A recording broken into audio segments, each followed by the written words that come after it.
LeBron James may be the best basketball player of all time, and Kyrie Irving seems like he thinks he may be the best basketball player of all time. The LeBron James and Kyrie Irving beef may be one of the most interesting beefs we've seen in NBA history. Not because both players are out there talking trash and getting in physical altercations every time they see each other, but for precisely the opposite reason. LeBron and Kyrie seem fine with each other. When they see each other, they act cool, and they don't go out of their way to talk trash about each other. This beef is done in a coded manner, with subtle shots thrown, with everyone knowing what these shots mean, but neither player really addressing it head on. This beef has been years in the making, and honestly, most of the details of this beef are probably unknown. However, with the little pieces gathered from over the years, we may just get a glimpse of what is really going on.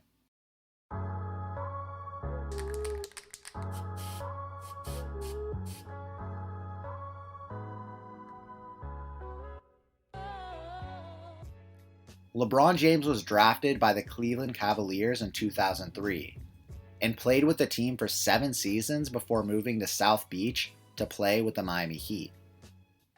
We all know what happened with the Heat. LeBron got 2 chips, 2 Finals MVPs, and 3 regular season MVPs. Completing the task in Miami, LeBron wanted to go back to his home team and win a championship for Cleveland. LeBron saw the potential of the Cleveland Cavaliers, who had a few years of high draft picks to create a team with very high potential. Because of this, LeBron wrote a letter saying, "I'm coming home." Kyrie Irving, who was drafted by the Cavaliers in 2011, had to wait 3 seasons before LeBron would eventually come back to Cleveland. Once LeBron came back to Cleveland, the team was pretty much an automatic title contender, which is something that would make any player happy. The Cavaliers had LeBron, Kyrie, and Kevin Love, and then some other good players like J.R. Smith and Tristan Thompson. It seemed to be that the Cavs had assembled a better team in 2014 than LeBron ever had during his previous time in Cleveland. LeBron left the Cavaliers at the end of the 2009-2010 season, as the team won 61 games. After LeBron left, the team only won 19 games that next season without LeBron. The season after that, when Kyrie was a rookie, he led the Cavs to win 21 games, getting nearly 20 points and 6 assists a game. The year after that, Kyrie became an NBA All-Star for the first time, leading the Cavs to a 24-win season. Then the year after that, Kyrie was once again an All-Star and led the Cavaliers to 33 wins on the season. Kyrie was a young sensation. He had crazy handles, he could score, and he had the Cavaliers on his back, slowly improving their record. So was Kyrie happy when he found out that LeBron was coming back to Cleveland, making them an automatic title contender? Or was Kyrie a little upset because he wanted to be the star, because he wanted to be known as a leader on his team? It was reported that Kyrie Irving didn't really want LeBron James back in Cleveland. Kyrie didn't think it was necessary. Apparently, LeBron also said something to Kyrie on the court following a game when he was with Miami, saying something like, "Keep going, keep doing what you're doing. You never know. I could be here one day." And Kyrie basically said, "What's he talking about? We don't need him." You can see that a 22-year-old Kyrie Irving didn't want LeBron in Cleveland from the jump. And for what reason could that be? If I was to guess, it seems like Kyrie had some pride. He didn't want LeBron stealing the limelight. He wanted it all for himself. Either way, even if Kyrie didn't want LeBron in Cleveland, there was nothing he could do about it. The pair would have to learn to play with each other, even if there was some growing pains. And apparently there was. The two confronted each other in the locker room twice during the season's first week. These confrontations came after losing 101-82 to the Trailblazers in their third game, and again after losing by 2 points against the Jazz in their fourth game. But really, is that a big deal? It's just the first week of play, and any good team with potential is probably going to have some heated moments. Even if there was some problems early on, the Cavaliers were playing great. That first season back, LeBron improved the Cavs' record by 20 games, finishing the season with a 53-29 record, putting them in second place in the Eastern Conference. Crazy enough, Kyrie almost did as well as LeBron for stats, averaging 21 points to LeBron's 25, 5 assists to LeBron's 7, and Kyrie even had less turnovers, with 2.5 opposed to LeBron's 3.9. Kyrie was still playing at an extremely high level. He was a league all-star that year. And think of it, if LeBron wasn't on that Cavaliers team, how much better would Kyrie have played? Could Kyrie have gotten 30 points and 10 assists a game as a 22-year-old?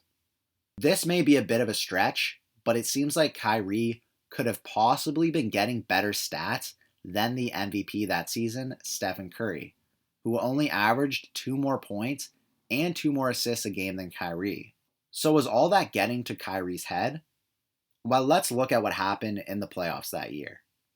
The Cavs ended up going 12-2 in the Eastern Conference on their way to the finals to face up against the Golden State Warriors, where they ultimately lost, as Kevin Love was injured after the first round and Kyrie fractured his kneecap and was only able to play 1 game in the finals.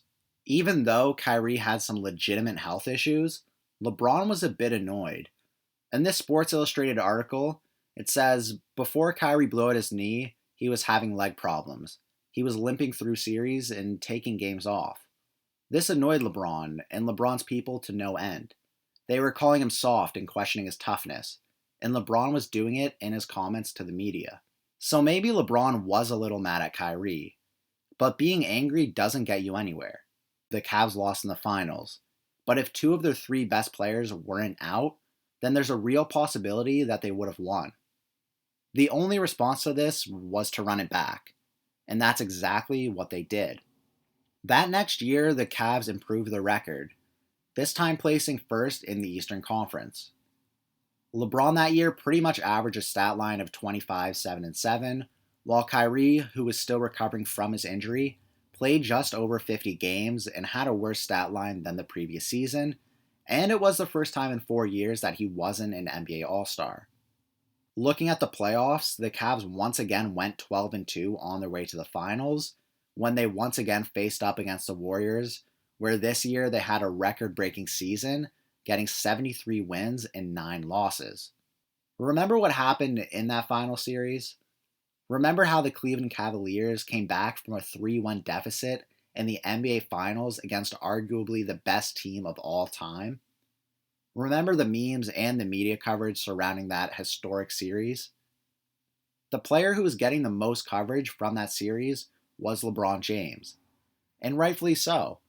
He was the face of the Cavaliers team, and he was putting up some pretty good stat lines as well, dropping over 40 points in a couple games, basically having 10 rebounds every game, getting nearly 10 assists every game as well.